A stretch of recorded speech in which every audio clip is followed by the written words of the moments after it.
င်္ဂလာပါရှင်လင်းဂျလာထဲတော့မှာကြိုဆိုပါရစေဒီနေ့လီလီဖတ်ပေမယ်ရီဒီလေးကတော့ကိုယ့်ရဲ့ဖုန်းကန်နေရလားတဘောကိုယ့်ရဲ့ဖုန်းကန်မြင့်နေရလားဆိုတော့ကိုဒီဖတ်ပေမှာဖြစ်ပါတယ်ဒီပြပေးထားတဲ့ဖုန်းလေးသုံးမျိုးတွေက5 1 5 2 5 3ဆိုပြီးတော့မိမိရဲ့စိတ်ထဲမှာတကယ်ကိုသဘောကျနှိမ့်ချိုက်တဲ့ပုံလေးတစ်ပုံကိုရွေးချယ်ပေးပါနော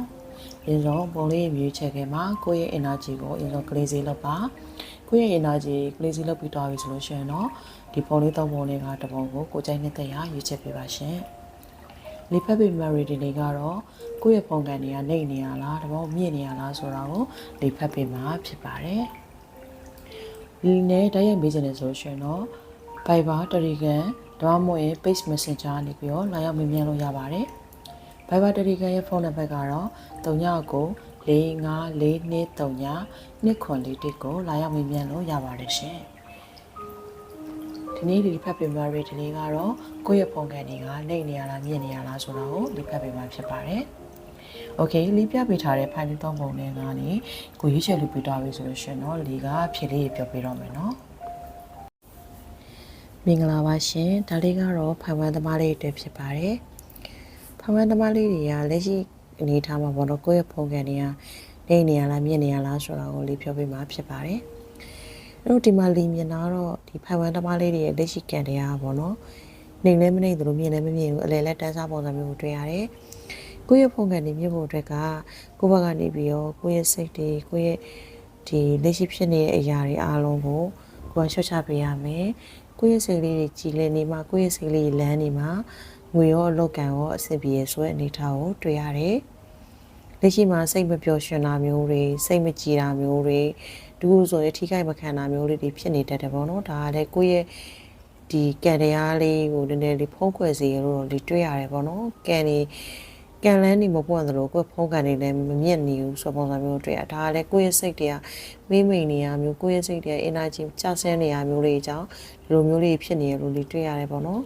်ဆိုတော့ကိုယ့်ရဲ့ဖုံးကန်လေးတွေမြင့်ဖို့အတွက်ကဘာတွေလုပ်တယ်လဲဆိုတော့ကိုယ့်ရဲ့စိတ်လေးတွေကိုအကြည့်တဲ့ရအောင်ကိုယ့်ကိုပျော်ရွှင်အောင်အတိတ်ကဖြစ်ခဲ့တဲ့အရာတွေကိုမေ့ပါနောက်ဖြစ်လာမယ့်အရာတွေကိုလည်းအရင်မစင်စားပါနဲ့ပေါ့နော်ကိုယ့်ရဲ့စိတ်တွေလျှော့ချပါဆိုတာမျိုးကိုပြပေးထားတယ်လက်ရှိကန်တွေကနေပြီးတော့ကိုဘာတွေဆက်ဖြစ်လာမလဲဆိုရင်ကိုလုပ်တဲ့အပြုတ်မှုပေါ်မှာပဲဒီကန်တွေကမြင့်လာမယ်ဆိုပုံစံမျိုးတွေ့ရတယ်ဒီကာလပိုင်းခြားရင်မှာဘာသာရေးအားနည်းနေရလို့လေးမြင်နေပေါ့နော်ဒီဖိုင်ဝမ်သမားလေးတွေကဘာသာရေးလုပ်ဖို့အတွက်စိတ်ကတို့ပြောမလဲကိုယ်စိတ်တရားပေါ့နော်ဒီဘာသာရေးထဲမှာအာမဆိုင်နိုင်တာမျိုးတွေအချိန်မပေးနိုင်တာမျိုးလေးတွေဒါမျိုးလေးတွေတွေ့ရတယ်ပေါ့နော်ဆိုတော့ကိုယ့်ရဲ့စိတ်လေးတွေအဆင်ပြေအောင်တော့မနေ့ဒီအချိန်ဒီကာလမှာစူးစမ်းရုန်းကန်နေရတဲ့အနေအထားလေးတွေတွေ့ရတယ်ပေါ့အဲ့တော့ဒီလက်ရှိကန်အနေအထားကကိုယ့်ရဲ့ဖုန်းကန်ကအလဲလက်တန်းစားမှရောက်နေတာဖြစ်တဲ့အတွက်ကိုယ့်ရဲ့ဖုန်းကန်မြင့်အောင်လုပ်တာလဲကိုပဲကိုယ့်ရဲ့ဖုန်းကန်နှိမ့်အောင်လုပ်တာလဲကိုပဲဆိုတော့ဘယ်လိုပြောမလဲမြင့်အောင်လုပ်တော့လဲလွယ်သလိုနှိမ့်အောင်လုပ်တာလဲလွယ်တယ်ဆိုတဲ့ပုံစံမျိုးတွေ့ရတယ်အဲ့တော့ကိုယ့်ရဲ့ဖုန်းကနေမြင့်ဖို့တဘာတွေလိုအပ်လဲဆိုရင်တော့ဘာသာရေးဒီရက်ပိုင်းကာလတွေမှာအချိန်မှန်မှန်ဘာသာရေးလုပ်ပေးပါတရားထိုင်တာမျိုးလေးတွေလုပ်ပေးပါပြဒီကာလအပိုင်းကျရင်မှာအဝါရောင်ပါတဲ့အဝယ်စားအသုံးဆောင်လေးတွေများများသုံးဆွဲပေးပါပန်းလေးတွေလည်းစိုက်ပေးတာမျိုးတော့ဖျားပန်းကတ်လူတာမျိုးတော့ဝင်ဖျားပန်းကိုယ်ဒီအမွှေးပြတ်နဲ့ပန်းရနက်နေကိုပေါ့နော်ဖျားမှာကတ်လူပေးတာမျိုးတော့လူကြီးတွေကိုလက်ဆောင်ပေးတာမျိုးဒါမျိုးလေးတွေလုပ်ပေးပါနော်ကိုယ့်ရဲ့ဖုန်းကန်နေမြင့်ဖို့အတွက်ကကုစုတရားလေးလည်းလုပ်ပေးရမယ်ဆိုပုံစံမျိုးတွေလည်းတွေ့ရတယ်အဲ့တော့လီကတော့အကြံပေးချင်တာကတစ်လောက်ကို2ခါသုံးဖို့တစ်လောက်ကို3ခါတိလေးတွေကိုအစာကျွေးပေးပါနော်ခွေးစာကျွေးပေးခြင်းသည်ကိုယ့်ရဲ့ဖုန်းကန်ကိုမြင့်စေပါတယ်အဲ့တော့ဖိုင်ဝမ်သမားလေးတွေလက်ရှိကန်အနေထားနေပြီးတော့အခြေအနေတိုးတက်သွားအောင်ပြောင်းလဲသွားအောင်ကိုယ့်ဘက်ကလေးလုပ်ဖို့လိုအပ်တယ်ဆိုပုံစံမျိုးတွေ့ပါတယ်အဲ့တော့ဖိုင်ဝမ်သမားလေးတွေအခုကစပြီးတော့ကိုယ့်ရဲ့ဖုန်းကန်တွေကိုဘာသာကိုမြင့်ဖို့လီကတိုက်တွန်းချင်ပါတယ်ရှင်မင်္ဂလာပါရှင်ဒါလေးကတော့ဖိုင်တူသမားလေးတွေအတွက်ဖြစ်ပါတယ်ဖိုင်တူသမားလေးတွေကလက်ရှိကိုယ့်ရဲ့ကန်ကလိမ့်နေရလားမြင့်နေရလားဆိုတာကိုလီပြောပြမှာဖြစ်ပါတယ်ပေါ့နော်အဲ့တော့ဖိုင်တူသမားလေးတွေမင်္ဂလာပါနော်ဖိုင်တူသမားလေးတွေကဒီလက်ရှိကိုယ့်ရဲ့ဖုန်းကန်ကနှိမ့်နေရလားဆိုရင်တော့နှိမ့်နေရလို့တော့ပြောလို့ရတယ်ပေါ့နော်လက်ရှိကန်အနေထားကိုယ့်ရဲ့ဖုန်းကန်ကနှိမ့်နေတဲ့ထဲမှာပါတယ်ကိုဘာလို့အဆင်မပြေနေရမျိုးတွေဒီရက်ပိုင်းမှာစိတ်ဖိစီးမှုတွေများနေရတယ်စိတ်ရှုံနေရတယ် နည်းအာယုံနောက်ဆရာကြီးနည်းနည်းလေးစုပြုံဖြစ်နေရဆိုပုံစံမျိုးတွေ့ရတယ်အိမ်တွင်းပြဿနာလေးတွေနည်းရှုပ်ထွေးနေရမျိုးလေးပြီးကိုယ့်ရဲ့လူမှုရေးကိစ္စလေးတွေနည်းရှုပ်ထွေးနေရမျိုးလေးတွေနောက်ပြီးတော့ကိုယ့်ရဲ့ဒီအလောက်ကိုင်းနဲ့စီးပွားရေးမှာလည်းနည်းနည်းလေးကြာဆင်းနေတဲ့ဘက်ကိုရောက်နေဆိုပုံစံမျိုးတွေ့ရတယ်ပေါ့နော်အဲ့တော့လက်ရှိအနေထားလေးကကိုယ့်ရဲ့ဖုန်းကန်လေးကနေနေတဲ့အထဲမှာပါနေရပြီးတော့ကန်တရားလည်းနင်းညံ့နေတဲ့ထဲမှာပါတယ်ဆိုတော့ပုံစံမျိုးတွေ့ရတယ်ပေါ့နော်ဆိုတော့အဲ့တော့ဒီဖိုင်တူးသမားလေးတွေကကိုယ့်ရဲ့ဒီလက်ရှိဖုန်းကန်ဘယ်လိုမြင်ရမလဲဆိုရင်တော့ဒီကတော့ဒီမှာတွေ့တာကတော့ဒီကာလအပိုင်းခြားရမှာပေါ့နော်ကိုသူများအပေါ်မှာကိုယ့်ရဲ့စိတ်နဲ့ပဲဖြစ်စေပေါ့နော်အပြုမှုနဲ့ပဲဖြစ်စေပေါ့ကိုယ့်ရဲ့ဒီတခြားတစ်ယောက်ကောင်းစားနေတာတခြားတစ်ယောက်စင်ပြေနေတာကိုယ့်ရဲ့စိတ်လေးကမသိအောင်သွားပြီးမနာလိုမှုဖြစ်တာမျိုးလေးဖြစ်ခဲ့ဘူးလားပေါ့ဒါတွေအတိတ်တုန်းကပေါ့နော်ကိုဒီလိုမျိုးblog ဖြစ်ခဲ့တာမျိုးလေးတွေကိုတွေ့ရတယ်ပေါ့နော်ဆိုတော့ကိုကဒီတယောက်ယောက်ရဲ့ကိုယ့်ရဲ့အတိပဲဖြစ်ဖြစ်ကိုယ့်ရဲ့တငယ်ချင်းပဲဖြစ်ဒါမှမဟုတ်ရင်ကို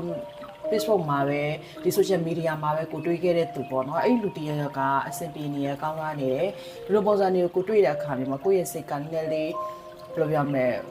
နည်းနည်းလေးဂျန်စီရဖြစ်သွားတာပဲဒီလားဟိုဒီကိုယ့်ရဲ့စိတ်ကဘယ်လိုပြောလဲပုံမှန်အားဖြင့်တော့ကိုကအဲ့လိုမျိုးလူမျိုးတော့မဟုတ်ဘူးဒါပေမဲ့ကိုယ်အဆင်မပြေနေတဲ့အချိန်မှာဒါမျိုးတွေ့တဲ့အခါမှာကိုယ့်ရဲ့စိတ်ကလေးနည်းနည်းလေး negative ဘက်ကိုရောက်သွားတယ်ပေါ့နော်အဲ့ဆိုတော့ကြတော့ဒီကိုယ့်ရဲ့စိတ်ကလေးတွေအဲ့မှာ block ဖြစ်သွားတဲ့ဟာမျိုးလေးတွေဖြစ်တတ်တယ်ဆိုတာမျိုးတွေ့ရတယ်ပေါ့ဆိုတော့ဒီလိုမျိုးအနေထားလေးကိုကကြုံခဲ့တယ်ဆိုလို့ရှင်တော့ဒီဖိုင်တူးသမားလေးတွေကကိုယ့်ရဲ့ blog တွေကိုပြန်ဖြည့်ရမယ်ဆိုတာမျိုးပုံစံမျိုးလေးကိုလေ့တွေ့ရတယ်ပေါ့နော်ဆိုတော့ဖိုင်တူးသမားလေးတွေရဲ့လက်ရှိဖုန်းကန်နေဘလို့မြင့်အောင်ဘလို့တွေလောက်ရမလဲဆိုရင်တော့ဒီကတော့အကြံပေးချင်တာကကိုယ့်ရဲ့ခန္ဓာကိုယ်မှာ negative energy တွေကလွှမ်းမိုးနေရတယ်လည်းတွေ့ရတယ်ပြီးတော့ကိုယ့်ရဲ့အိမ်ကိုယ့်ရဲ့အခန်းပေါ့နော်ကိုယ့်ရဲ့ပတ်ဝန်းကျင်မှာနည်းနည်းလေးတန်ရှင်းမှုနည်းနည်းနေတဲ့ပုံစံမျိုးတွေ့ရတယ်အဲ့တော့ဘာတွေလုပ်ပေးရမလဲဆိုတော့ကိုယ့်ရဲ့အခန်းပတ်ဝန်းကျင်ကိုတန်ရှင်းရေးလုပ်ပေးပါပြီးလို့ရှိရင်ကိုယ့်ရဲ့ဖျားစဉ်ဒါမှမဟုတ်ရင်ကိုယ့်ရဲ့ဒီအေကန်ပေါ့နော်အဲ့မှာကြက်ခိုးတွေပါရှိရဆိုလို့ရှိရင်လည်းအဲ့ဒါတွေကိုလဲကျင်းပေးပါပေါ့နော်ဆိုတော့ဒီပတ်ဝန်းကျင်အားလုံးကိုတန်ရှင်းရေးလုပ်ပါပြီးတော့ဖျားစဉ်ကိုလည်းရေတက်ပယ်ပြီးတော့ကြတော့ရေကုစုလေးလုပ်ပေးပေါ့နော်ပြီးရင်ဒီဘုရားကျမ်းမှာလည်းချက်ခွေးပါရှိရဆိုလို့ရှိရင်တန်ရှင်းလုပ်ပေးပါပေါ့နော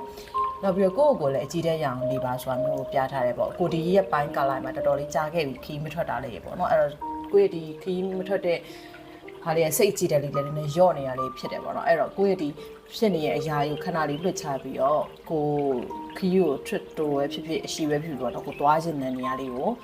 တနေရာကိုရောက်အောင်တော့သွားလိုက်ပါသွားပြီးကိုယ့်ရဲ့စိတ်တွေကို relax ဖြစ်အောင်နည်းနည်းလေးအပန်းဖြေကြည့်လိုက်ပါလို့ဒီကတော့အကြံပေးခြင်းတယ်ပေါ့နော်ဆိုတော့အဲ့တော့ဒီဖျားစဉ်တန်ရှင်းလောက်တာမျိုးအိမ်တန်ရှင်းလောက်တာမျိုးအကုန်လုံးကိုတန်ရှင်းလုပ်ပေးပါပြီးလို့ရှိရင်အမွှေးတိုင်း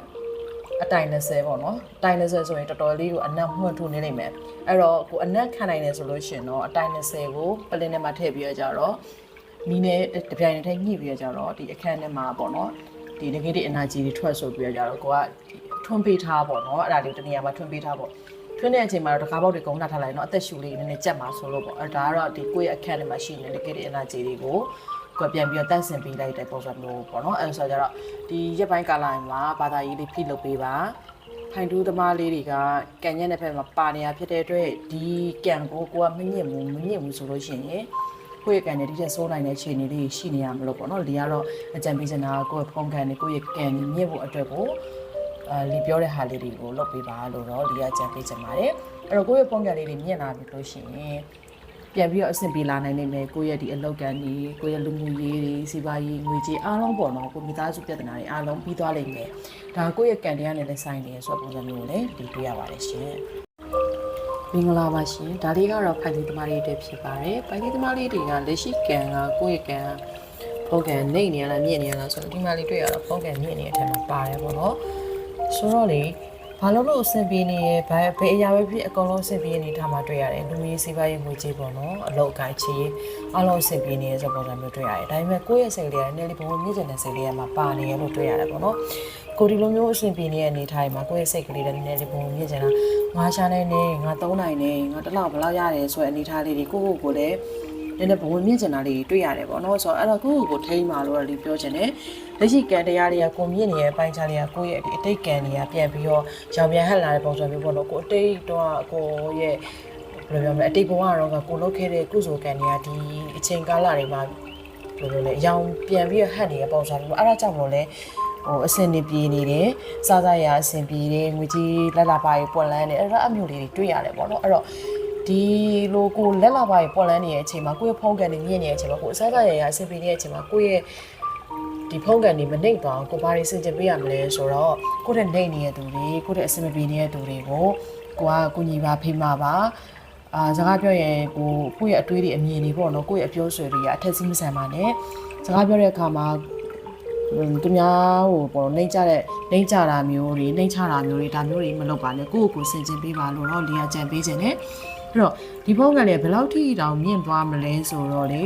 အချိန်လေးတစ်ခုထိအောင်မြင်သွားနိုင်တဲ့သူလုံးဝကိုတလန်းတစ်ခုကိုရောက်သွားမဲ့သူမျိုးပေါ့နော်အဲ့လိုမျိုးအခြေအနေတွေကိုထပ်ပြီးတော့ဒီအောင်မြင်မှုလမ်းကြောင်းတွေကပိုပြီးမြင့်လာမှာဆိုတော့ပုံစံမျိုးတွေတွေ့ရတယ်ပေါ့နော်ဆိုတော့ဒီကံလေးတွေကိုထိန်းဖို့အတွက်ကကိုယ့်ရဲ့စိတ်တွေက positive ဘက်ကိုသွားပါနောက်ပြီးကုစုတွေ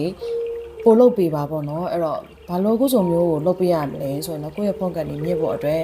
အဖိုးဘွားတက်ကြီးရိုးတွေကိုအစာအာဟာရဒါနပြုပေးပါဒါမှနောက်ပြီးတော့ကိုအဝတ်စားပေါ့နော်အသုံးဆောင်ပစ္စည်းလေးတွေကိုဒါနပြုပေးပါပေါ့ဒါကိုယ့်အတွက်ဖုန်းကန်ကိုပို့ပြီးတော့မြင်စီတယ်ပို့ပြီးတော့ရှည်စီရဆိုတော့ပုံစံမျိုးလေးတွေကိုလေကတွေ့ရတယ်ပေါ့နော်အဲ့တော့ဒီဖိုင်သီးသမားလေးတွေကဖုန်ကန်မြင့်နေရဖြစ်တဲ့အတွက်ပေါ့နော်အရင်ကြီးတော့ပြောစရာတော့အများကြီးမရှိဘူးဒါပေမဲ့ကိုယ့်ရဲ့ဖုန်ကန်လေးကိုမြင့်ဖို့အတွက်ကိုယ့်ရဲ့စိတ်ကိုလည်းအကောင်းဆုံးနေတတ်အောင်နေပါဘဝင်မျက်နှာမျိုးတွေစိတ်ထဲမှာ